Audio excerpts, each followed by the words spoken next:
On July 19, 2026, something happened that had never occurred in the history of soccer's biggest tournament. For the first time ever, the FIFA World Cup final featured a full halftime show, and BTS was one of the headline acts. It should have been a career milestone. Instead, it kicked off one of the biggest fandom controversies of the year. A single comment from a Brazilian influencer would spiral into a global argument involving millions of people, a doxing scandal, and a debate about who gets to be a role model in 2026.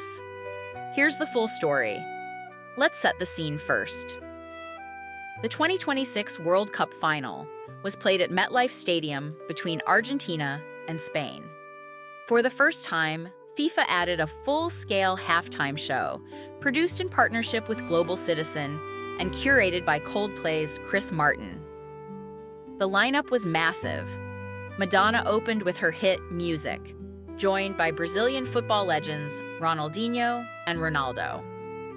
Justin Bieber, Shakira, and Nigerian star Burna Boy all took the stage, and BTS, performing a shortened version of their global smash, Dynamite, closed things out alongside New York's PS22 chorus for the finale. For ARMY BTS's famously massive, famously organized fan base, this was a huge moment. BTS, a group that broke into the Western mainstream years ago, was now standing on one of the biggest stages in the world, representing K-pop on a global sporting event that reaches billions of viewers. But almost immediately, the reactions online split into two camps. Shortly after the show aired, Brazilian influencer Pietra Bertolazzi posted her reaction. Bertolazzi is a conservative content creator with over 1 million followers, known for commentary on religion, politics, and traditional family values. Her comment about BTS didn't hold back. She described the group's members as effeminate and overly image-conscious, saying she found it embarrassing to watch, and more pointedly, that she was troubled they were considered role models for young people. That last part is what set things off. To a lot of viewers, this wasn't just a music critique, it read as commentary on gender expression and masculinity, aimed at a group whose fan base includes a huge number of young people who look up to them. Screenshots of her comment spread fast. Brazilian outlets picked up the story. And within hours, it wasn't just ARMY who was upset. Plenty of casual fans and non-fans piled on too, calling the remarks unnecessarily harsh and, to many, prejudiced. Here's where the story takes a darker turn. ARMY has a well-earned reputation as one of the most organized fan communities on the internet, capable of mobilizing hashtag campaigns, coordinated reporting, and viral pushback within hours. That machine kicked into gear.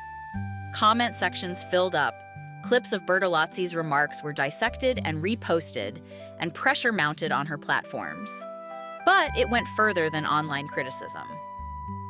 Some fans reportedly got hold of Bertolazzi's personal data and used it against her, signing her up as a poll worker for the upcoming October elections in every single Brazilian state, and even registering her as a member of a political party she publicly opposes.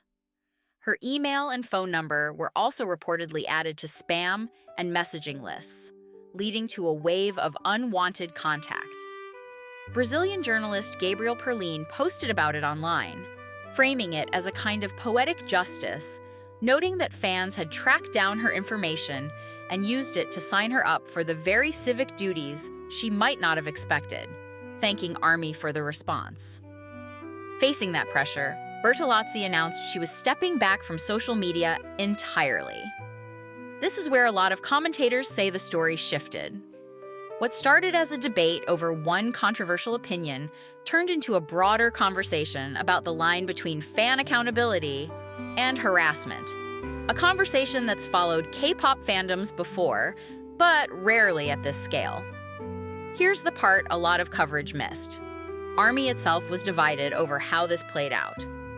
On fan forums like Reddit, plenty of ARMY members openly said Bertolazzi's comments were genuinely offensive and deserved criticism, but that the retaliation went too far.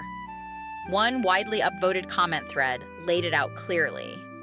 Commenters agreed she said something vile, but argued that doxing her, threatening her, and reportedly filing false reports labeling her a terrorist crossed a serious line, with some calling it not just unacceptable, but potentially illegal. Others in the same discussion pushed back a little differently, framing it as a symptom of a bigger issue, pointing out that instead of women supporting each other, this kind of pile-on ends up reinforcing exactly the dynamics people are trying to criticize in the first place. So why did this blow up the way it did? A few reasons. First, scale. This wasn't a random show. It was the first ever World Cup final halftime show, watched by an enormous global audience. Anything BTS did here was always going to be scrutinized more than usual. Second, ARMY's organizing power. This fandom has moved markets, topped charts, and shaped online conversations for years. When they mobilize, it's fast and it's loud. Third, the subject matter. Comments framed around gender expression and appropriate role models tend to spread far beyond the fandom itself, pulling in commentators, journalists, and casual observers who don't normally follow K-pop news at all.